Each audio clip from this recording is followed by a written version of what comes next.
Playboy's founder and editor-in-chief, Hugh M. Hefner, was a fierce advocate for First Amendment and civil rights, and a pioneering figure in the sexual revolution. Hugh Hefner, just the name brings to mind images of silk robes, iconic bunny ears, and a lifestyle that was both envied and criticized in equal measure. Hefner wasn't just a man, he was a brand, a cultural icon who redefined what it meant to live life on your terms. But beneath the layers of glamour and controversy, who was Hugh Hefner really? Hugh Marston Hefner was born to strict Methodist parents on April 9, 1926 in Chicago, Illinois. Hefner attended Sayre Elementary School and Steinmetz High School, where he reportedly had an IQ of 152, though his grades were mostly average. In high school, he became student council president and started a school newspaper, showing his early interest in journalism. He also created a comic book called School Days, where he could put himself at the center of his fictional world. To his credit, Hefner served the U.S. Army during the World War II and was discharged in 1946. He then enrolled at the Chicago Art Institute to take a summer school, after which he proceeded to the University of Illinois at Urbana-Champaign, where he undertook a degree of psychology.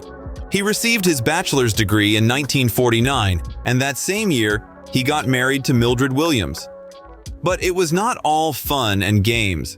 Hefner even briefly attended graduate school to specialize in sex research pioneered by Alfred Kinsey. The post-war 1950s were a time of conformity, but Hefner had other plans. Working as a copywriter for Esquire, he saw an opportunity to create something that spoke to the untapped desires of the American male. Inspired by the pin-up girls of World War II, the suave sophistication of Esquire, and a growing dissatisfaction with his life, Hefner took a bold leap. He quit his job, raised $8,000 from 45 investors, including a $2,000 loan from his mother and brother combined, and set out to create a magazine that would challenge societal norms. In December 1953, Hefner published the first issue of Playboy, featuring none other than Marilyn Monroe on the cover.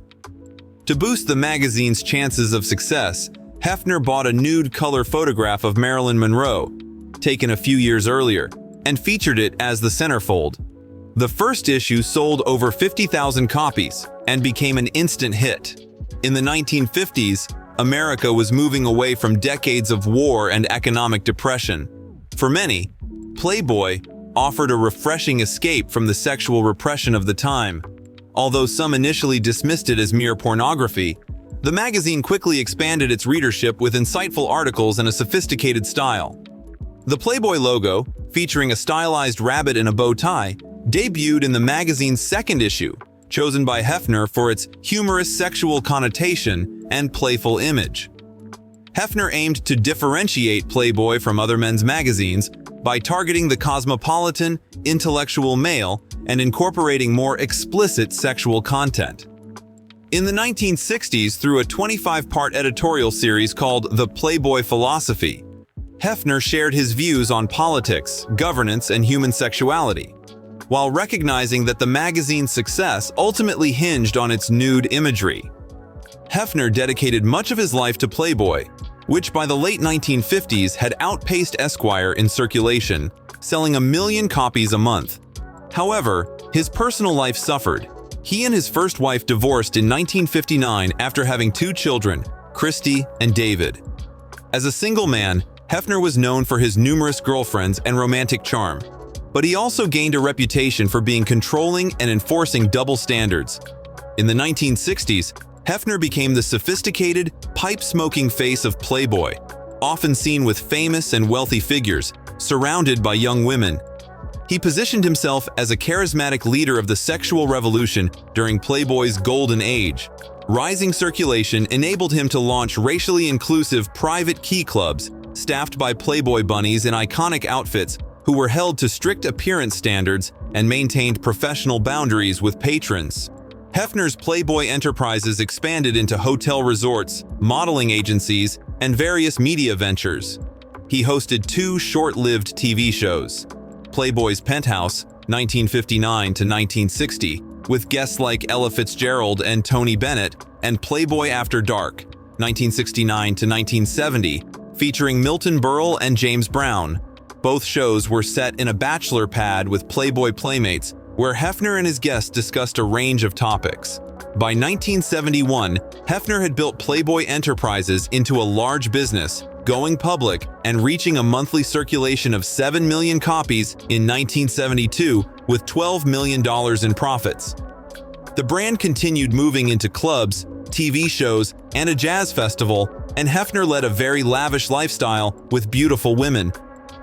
Nonetheless, in the mid-1970s, Playboy Enterprises Company encountered some problems because of a U.S. recession and competition from other companies such as Penthouse. Hefner initially countered by publishing even more provocative pictures, yet this drove advertisers away and circulation dropped even lower.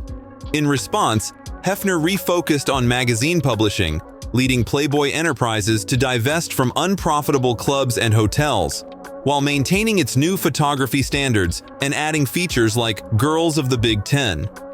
Despite challenges, Hefner innovated by transforming Playboy into the digital era, establishing Playboy TV and modernizing the magazine itself.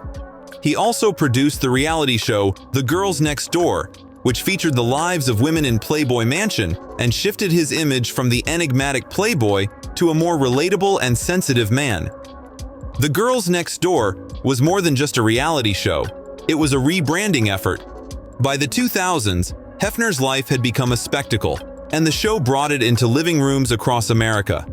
Starring Hefner and his 3 girlfriends at the time, Holly Madison, Bridget Marquardt, and Kendra Wilkinson, the show offered a glimpse into the day-to-day life at the Playboy Mansion. While some criticized it as exploitative, others saw it as a clever marketing move that breathed new life into the Playboy brand. After his second failed marriage with Kimberly in 2012, at the age of 86, Hefner married for the 3rd time to Crystal Harris, a former Playboy playmate 60 years his junior. The marriage raised eyebrows, but for Hefner, it was just another chapter in a life full of surprises. During his lifetime, Hugh Hefner was duly rewarded for his efforts and work, though they came with equal shares of controversy. He received recognitions for his services in journalism, civil rights, and the entertainment world.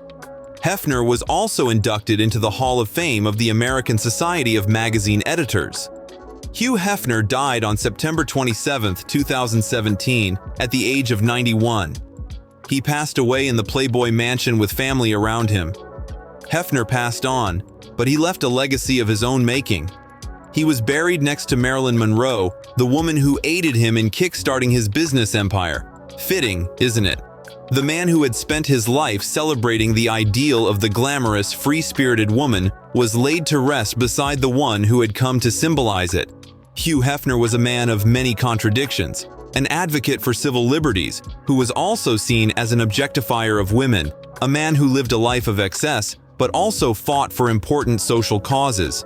Love him or hate him, there's no denying that Hugh Hefner was a cultural force, a man who left an indelible mark on the world. His life was a testament to the idea that one person, with enough vision and determination, can change the world, or at least the way we see it.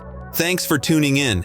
If you enjoyed this video and found it entertaining, be sure to hit that like button below. For more great content, subscribe to our channel by clicking the red button and the notification bell so you never miss an update. Your support truly means the world to us.